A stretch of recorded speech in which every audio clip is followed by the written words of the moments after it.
دوستو، تاریخ کے صفحات میں کچھ ایسے خوفناک راز دفن ہیں جو صدیاں گزرنے کے باوجود بھی اپنی آگ نہیں کھوتے۔ ایسا ہی ایک خوفناک راز 1984 سکھ جینوسائیڈ کے پیچھے بھی چھپا ہے۔ لفظ نسل کشی ایک بھیانک معنی رکھتا ہے اور سال 1984 میں ایک ایسے ہی جینوسائیڈ کی داستان رقم کی گئی۔ اپنی پچھلی ویڈیو میں نے 1984 میں ہوئے حادثات اور ہلاکتوں کی بات کرتے ہوئے انہیں رائٹس کہہ دیا تھا، حالانکہ مجھے یہاں ورڈ جینوسائیڈ استعمال کرنا چاہیے تھا۔ ان تمام سکھ بھائیوں کا شکریہ جنہوں نے میری کریکشن کی۔ دوستو، انڈین میڈیا بلکہ زیادہ تر ویسٹرن میڈیا میں بھی 1984 میں سکھ کمیونٹی کے قتل عام کو رائٹس کا نام دے دیا جاتا ہے، لیکن کیا آپ نے کبھی غور کیا ہے کہ سڑکوں پر پھیلنے والی یہ وحشت صرف ایک بے قابو بھیڑ کا غصہ تھا، یا اس کے پیچھے ایک ایسی گہری جیو پولیٹیکل شطرنج کھیلی جا رہی تھی جس میں ریاستی طاقتیں، عالمی کردار اور بڑے معاشی مفادات الجھے تھے؟ آج ہم ان روایتی کہانیوں سے باہر نکل کر ان ٹھوس حقائق، خفیہ ڈی کلاسیفائڈ دستاویزات اور پاور سٹرکچرز کا باریک تجزیہ کریں گے جو اس خونی واقعے کے پیچھے ایک مکمل اور سوچی سمجھی منصوبہ بندی کی طرف اشارہ کرتے ہیں۔ دوستو، یہ صرف چند دنوں کی تباہی کی داستان نہیں، بلکہ یہ گلوبل کولڈ وار، عالمی ٹکراؤ اور ریاستی کنٹرول کی ایک خوفناک تصویر ہے جو آج بھی ہماری دنیا میں الگ شکل کے ساتھ دہرائی جا رہی ہے۔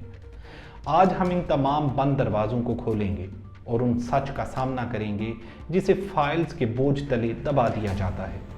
اس گہری اور دل دہلا دینے والی داستان کے اگلے حصے میں داخل ہونے سے پہلے، جہاں ہم خفیہ مہروں اور عظیم ریاستی مشینری کے کردار کو بے نقاب کریں گے، میری گزارش ہے کہ اس چینل کو سبسکرائب کریں اور بیل آئیکن کو دبا دیں تاکہ ایسی ہی سنجیدہ، تحقیقی اور حقائق پر مبنی ڈاکومنٹریز آپ تک پہنچتی رہیں۔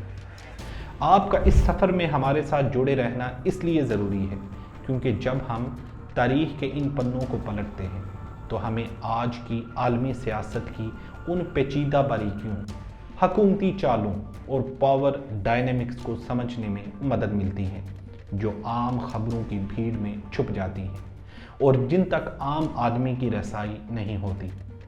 تاریخ کو سمجھنا مستقبل کو محفوظ بنانے کی پہلی شرط ہے۔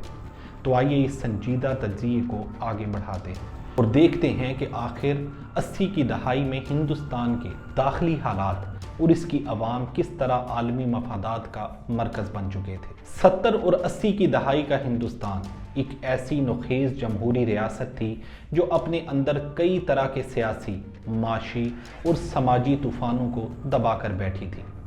پنجاب کا خطہ جو اپنی زرخیزی اور محنتی عوام کے لیے مشہور تھا، آہستہ آہستہ ایک ایسی شدید بے چینی کا شکار تھا جس کی بنیاد صرف مذہبی نہیں بلکہ گہری معاشی اور ریاستی حکومت کے کنٹرول پر مبنی تھی۔ مرکزی حکومت اور ریاستی اختیارات کے درمیان کشمکش ہر گزرتے دن بڑھ رہی تھی اور آنند پور صاحب ریزولوشن جیسے مطالبات نے اس بے چینی کو سیاسی شکل دے دی تھی۔ حکومت کو محسوس ہونے لگا کہ خود مختاری کی یہ آوازیں ریاست کی مکمل طاقت کے لیے خطرہ بن سکتی ہیں۔ اس کشمکش نے دونوں طرف ایک ایسی انتہا پسندی کو جنم دیا جہاں مذاکرات کی جگہ طاقت نے لے لی تھی۔ سیاسی ماہرین کا ماننا ہے کہ یہ بے چینی اچانک پیدا نہیں ہوئی تھی بلکہ مقامی سیاسی مخالفین کو کمزور کرنے کے لیے ایکسٹریم ایلیمنٹس کو ریاست کی طرف سے شے دی گئی تاکہ بعد میں سختی سے کچل کر مرکزی حکومت اپنی طاقت کا مظاہرہ کر سکے۔ دوستو، اس زہریلے ماحول کا سب سے بھیانک نتیجہ آپریشن بلو سٹار کی شکل میں سامنے آیا تھا۔ یہ ملٹری ایکشن صرف ایک مذہبی مقام پر حملہ نہیں تھا بلکہ یہ ایک ایسی ایکسٹریم سٹیٹ کرافٹ تھی جس کا مقصد مخالف آوازوں کو ہمیشہ کے لیے خاموش کرنا تھا۔ اس ملٹری ٹکراؤ نے جس نفسیاتی ہیجان کو جنم دیا، اس نے آنے والے مہینوں میں ایک ایسی بارودی آگ کو بھڑکایا جس نے پورے ملک کو اپنی لپیٹ میں لے لیا تھا۔